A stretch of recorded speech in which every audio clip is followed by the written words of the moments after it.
All right, everybody. Today I'm here with Ricardo Lamas, unfortunately, former UFC featherweight contender, also a UFC featherweight title challenger. How are you doing today? I'm doing good, man. How you doing? I'm doing well. I'm doing well. I guess the first question I'll ask is, how has retirement been treating you? Obviously, your last fight was back in 2020. It's almost been kind of a year now. How have you been enjoying retirement? It's been busier than before I retired from fighting, actually, because now I got to concentrate on like a real job instead of living the fight life all the time. But it's kind of an extension of what I'm doing. I have a UFC gym here that I work at every day, so I'm a part owner in it, and just been kind of filling up my time with that. And then with three kids at home, I stay pretty busy. Yeah, I was just gonna ask, are you getting into some coaching? I mean, I see the shirt on. Is that kind of the path you've been taking afterwards? Yeah, I've definitely been doing some coaching. We even have like a little amateur promotion that we actually just had a show for. So we do kickboxing, and we just started throwing MMA fights in them too. And I got a couple pros that are coaches here that train under me. So been coaching them also, and kind of attending their fights and stuff. And for a guy like you, I mean, you did it for so long. You fought all the way back in 2009 in WEC. I mean, did you kind of take a little bit of time off after you retired and kind of just enjoy the family a little bit, or were you kind of right back to coaching and you just kind of want to stay near the fight game? Yeah, if I'm away from the gym for more than like 3 days, I start going a little crazy. So I think training and coaching, especially the training part, like I'm still training the same way I was when I was an active fighter. So I think that's always going to be there. If there's one thing that I'm addicted to, it's that. So I'm glad it's a good thing and not something bad. But uh, I've been training competitively since I was 14 years old. So I think that part is just always going to be a part of my life, no matter where I'm at. And for you, is there any urge at all to maybe get back in there for one more fight, or have you decided that that's it, you're done? There's always times, like if I'm watching a big pay-per-view event, big fight a big UFC pay-per-view, I'll get that itch to come back. I think that's always going to be there, but it's just I like my career where I left it. If I'm being honest, the only way I'll go back is if I ever needed the money. So I still have one fight left on my contract, and Sean Shelby told me when I retired that if I wanted to come back, to just let him know, but just don't wait too long. So the option is always there, but right now I'm kind of satisfied with what I'm doing. And I was just gonna ask, I mean, you have so many great moments in your career. You challenged Aldo for the belt. I mean, the classic Max Holloway where he points to the ground and you guys just start kind of going at it. I mean, do you have a favorite fight or favorite memory from your career? There's a bunch of good memories I have, even like before I hit uh, kind of the big show, making it to the WEC and the UFC. My first pro fight was we were two up and comers in the Midwest, and ranked pretty much like 1 and 2. I went and fought him in his hometown and finished him. And it was one of those fights where the whole crowd was against me because it was his hometown. So that place cleared out instantly when I submitted him. But stuff like that sticks out. Obviously, my first fight in the WEC sticks out because I was a huge fan of the WEC in the beginning of my MMA career, and then finally making it there. My first UFC fight, in Chicago, the title fight, first UFC fight in Mexico, and then my last one too. It's just it's hard to pick one out because they all hold special significance. And I was just gonna say, I mean, you ended your career on a W. There's not very many ways, better you can end your career. I mean, a lot of guys, they kind of stick around and you can kind of see their careers declining. And, it's kind of an unfortunate thing when you kind of see these guys that have been around so long. How did you kind of know that your time was done? I mean, like you said, you had one more fight on your contract. You could have easily finished it out. How did you know you're kind of done with the game? It started kind of a couple years before I retired, just kind of knowing that my career was closing in on its final like run. And it was something that I kind of wrestled with back and forth for a couple years. And just after having a family, things change. the pressure for each fight gets kind of bigger and bigger because you no longer kind of like fighting just for yourself. You have like mouths to feed and all that. So I just felt like the pressure building and building each fight. And I just wasn't enjoying it as much as I used to.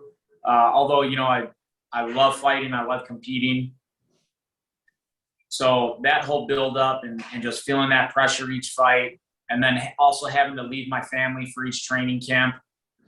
In the beginning, when my kids were really young, or my kid was really young, he would they'd come with sometimes for training camp. But now that he started school, the past couple of years, I've had to leave them at home and go train alone in Miami. So all that just kind of built up, and going out to that fight, I knew that if I had put on a good performance and kind of left everything in the cage, that I was going to hang up the gloves. So I was happy. You know, there's no kind of, in my mind, there's no better way to go out. You know, fight of the night, coming out with a win.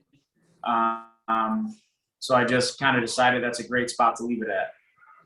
Yeah, that kind of reminds me of, I don't know if you heard it after the fight, Poirier McGregor 2, Dustin kind of yelled over at Dana and Sean that he doesn't really enjoy the fight process. You know, he loves fighting, but is it kind of the same for you, just the whole build up to the fight and then all the media and things like that? Is that kind of what you're alluding to, that you didn't like too much? I mean, obviously leaving the family near the end of your career isn't very fun at all, but was it kind of what he was alluding to, or?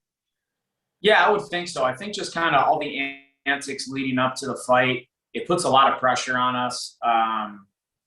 All the, especially now, this new era of all the trash talk, and like, you got to hype your fight up so much. And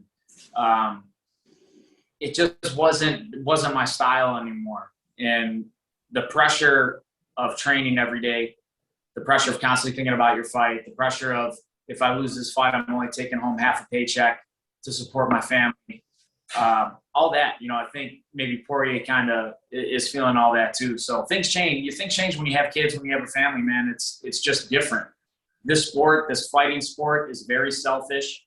It has to be all about you. You have to do everything in your power to put yourself in the right circumstances to come out with a win.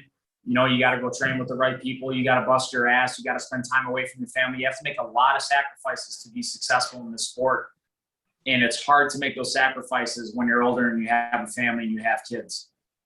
Yeah, and I was just going to say something you kind of alluded to right there is, the pressure of not knowing if you're going to make that second half of your paycheck. And that's something I've kind of advocated for a while now. I wish there was some sort of insurance policy for the UFC fighters. I mean, it seems kind of weird, show and then win bonus. I mean, and then you can get a $50K bonus afterwards. So, I kind of get what you're saying there. I mean, the pressure, I couldn't imagine it now. I mean, do you ever feel it kind of as a coach with these pro guys at all, or if the nerves kind of eluded you a little bit?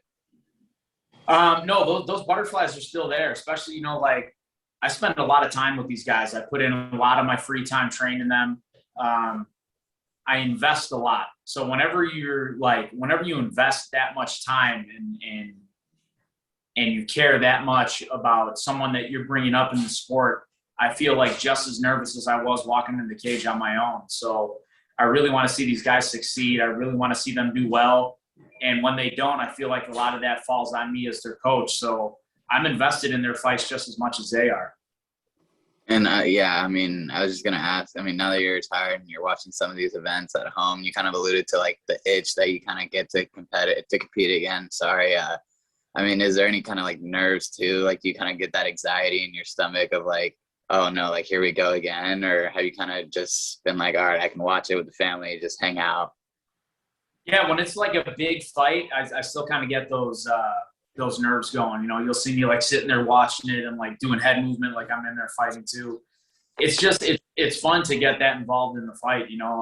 I love the sport. I've loved it for a really long time, since I was a kid, and I still get excited to see fights. So I think if that goes away, what's the point of watching them? Just to sit and watch, it's not as fun. You got to be invested in a fighter and invested in the fight and have fun with it. Yeah, and I was just going to say, I mean, for a guy like me who hasn't had a long and storied career as yourself, I mean, some of these main events even get me nervous. Like, I'll be like laying down, and then these main events get on and I start sitting up and I'm like, oh, here we go. Like, here we go. And, it's kind of anxiety inducing thing, I think, just because in the MMA world, you really don't know what can happen. And, some of these finishes, they're so quick. And I think, I've been comparing it to kind of the boxing that's been happening with all this celebrity boxing and these MMA guys going into boxing. It's like with MMA, like if I put a couple boxers in MMA, I think they take a few leg kicks and, that might be it. You know what I mean? So it's just like that anxiety inducing. I couldn't imagine it from your standpoint.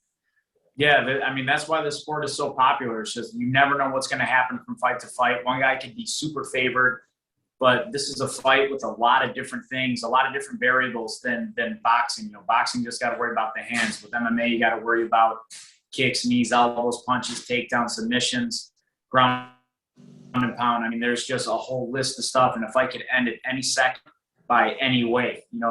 That's why this sport is so exciting, because it's very hard to call how the fight is going to play out. Yeah, and I was just going to ask, with all these big paydays you're seeing these celebrity boxing guys getting, are you throwing your name in there a little bit with all these guys? Are you trying to get another big payday? I mean, I would, yeah, but, I'd have to see. There's a lot of variables that come along with that. Like I said, I'm still contracted with the UFC technically, even though I retired. I have one fight left with them.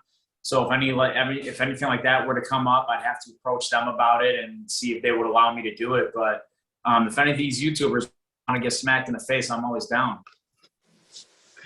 And I was just, a few more things for you just before I let you go. I know you're busy, you got another job now. But have you been able to kind of enjoy some things when you since you've retired that maybe you haven't done in a while since you've been fighting, just because you've been in training camp and doing so many things?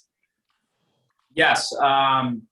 Mainly like the holidays. I think this past year was the first time that I got to be at home and enjoy every holiday with my family, because normally I would fight around the holiday season.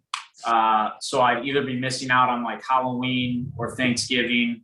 I've had camps where I've had to fly back like in the middle of it for like my son's birthday, something, because I refuse to miss something like that. But I've had to give up Halloweens. I've had to give up Thanksgivings.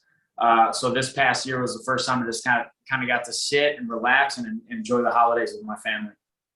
I was just gonna say, is it some of like the little things, like picking the kids up from school and taking them to school and things like that? I mean, I'm sure when you were fighting, it's 3 days, 2-a-days. I mean, even now that you're coaching, I'm sure you're probably in the gym, but you're probably able to work it a little bit around your schedule, I'm assuming, right? I mean, or do you kind of just get in there when they tell you to? Yeah, no, as far as like taking my son to school, I do that pretty much every day on my own. Even when I was training, I made the time. I think it's important to have that. Otherwise, I'm at the gym all day. If I don't take him in the morning, then I'm barely going to see him. So I make the time. I've made the time even when I was fighting to do stuff like that. I just think it's important to kind of keep that going with your kids. They're the reason why I'm doing this. So to kind of neglect them in areas like that, I don't think is right.